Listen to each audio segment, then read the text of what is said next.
दोस्तों, जब बात हो देश की सुरक्षा की, तो हथियार सिर्फ लोहे के नहीं होते। हथियार होते हैं आत्मबल के, दृढ़ संकल्प के और बुद्धिमत्ता के। सच्चा योद्धा तलवार से नहीं, अपने विचारों, तकनीक और रणनीति से जीतता है। और जब भारत ने ब्रह्मोस मिसाइल बनाई, तो दुनिया को यह साफ साफ संदेश दे दिया कि अब भारत ना तो किसी से डरेगा और ना ही किसी पर निर्भर रहेगा। ब्रह्मोस, ये नाम अब सिर्फ एक मिसाइल का नहीं, बल्कि भारत के स्वाभिमान, आत्मनिर्भरता और वैज्ञानिक पराक्रम का प्रतीक बन चुका है। ये मिसाइल नहीं, भारत की सोच की उड़ान है, जिसमें विज्ञान, रणनीति और राष्ट्रभक्ति तीनों का संगम है।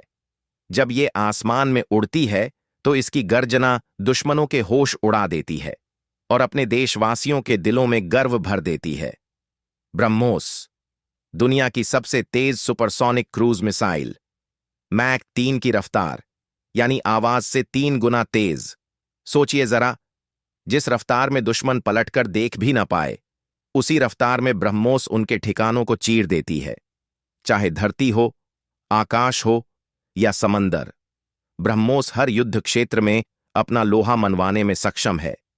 इसकी सटीकता ऐसी कि निशाना चूकने का सवाल ही नहीं, और इसकी गति ऐसी कि दुश्मन को प्रतिक्रिया देने का भी वक्त नहीं मिलता। भारत और रूस की साझेदारी से बनी ये मिसाइल सिर्फ तकनीक का नमूना नहीं है, बल्कि दो देशों की दोस्ती और भरोसे का प्रतीक है। ब्रह्मपुत्र भारत की आत्मा को दर्शाता है, मॉस्कवा रूस की ताकत को दर्शाता है। और जब ये दो नदियां एक नाम में मिलती हैं, तो बनती है ब्रह्मोस, वो शक्ति जो दुनिया को चौंका देती है।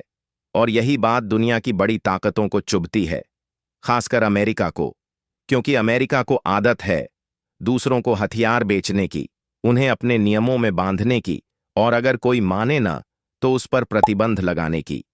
लेकिन भारत ने जब ब्रह्मोस बनाया, वो भी अमेरिका की तुलना में तेज, सस्ता और ज्यादा भरोसेमंद, तो वॉशिंगटन के चेहरे पर चिंता साफ दिखने लगी। जब भारत ने ब्रह्मोस को फिलीपींस को बेचा, तो ये सिर्फ एक सौदा नहीं था, ये एक नई शुरुआत थी, जहां भारत अब सिर्फ एक बाजार नहीं, बल्कि एक ताकतवर आपूर्तिकर्ता बनकर उभरा। अब भारत सिर्फ हथियार नहीं खरीदता, बेचता भी है। और ये बदलाव न सिर्फ सामरिक था, बल्कि रणनीतिक, कूटनीतिक और ऐतिहासिक भी।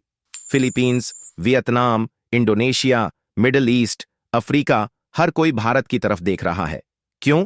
क्योंकि उन्हें चाहिए सुरक्षा, लेकिन कीमत पर नहीं, सम्मान के साथ।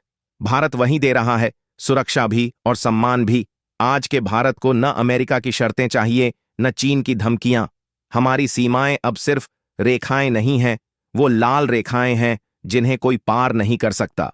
ब्रह्मोस भारत की उस आत्मनिर्भर सोच का नतीजा है, जिसने दशकों की तकनीकी गुलामी को तोड़ा और कहा, अब हम अपने हथियार खुद बनाएंगे और दूसरों को भी देंगे, लेकिन बराबरी के साथ। अमेरिका के हथियार महंगे हैं, राजनीतिक शर्तों के साथ आते हैं, और जब मन हो सप्लाई रोक देना उनका इतिहास रहा है। भारत का ब्रह्मोस किफायती है, भरोसेमंद है, और सबसे बड़ी बात, बिना किसी दबाव के। और यही अंतर अब दुनिया समझने लगी है। ब्रह्मोस सिर्फ एक मिसाइल नहीं, ये भारत की कूटनीतिक स्वतंत्रता का प्रतीक है। हर बार जब यह मिसाइल लॉन्च होती है, तो एक बात साफ हो जाती है कि भारत अब सिर्फ रक्षा नहीं कर रहा, वो अपना भविष्य गढ़ रहा है। दुनिया को यह मानना होगा कि भारत अब सिर्फ एक ग्राहक नहीं है, बल्कि एक निर्माता है, एक विक्रेता है, और सबसे बड़ी बात, एक निर्णायक शक्ति है। ब्रह्मोस भारत का पहला जवाब है, लेकिन आखिरी नहीं, क्योंकि भारत अब रुकेगा नहीं, वो और आगे बढ़ेगा। हाइपरसोनिक तकनीक, स्पेस डिफेंस और एआई आधारित युद्ध प्रणालियों की ओर। आज का भारत डरता नहीं, आज का भारत झुकता नहीं, आज का भारत अपना रास्ता खुद बनाता है। और जब अगली बार ब्रह्मोस दहाड़ेगा, तो पूरी दुनिया समझेगी कि ये सिर्फ लोहे का टुकड़ा नहीं, ये भारत की आत्मा है, जो दुश्मन के सामने चट्टान बनकर खड़ी है। जय हिंद,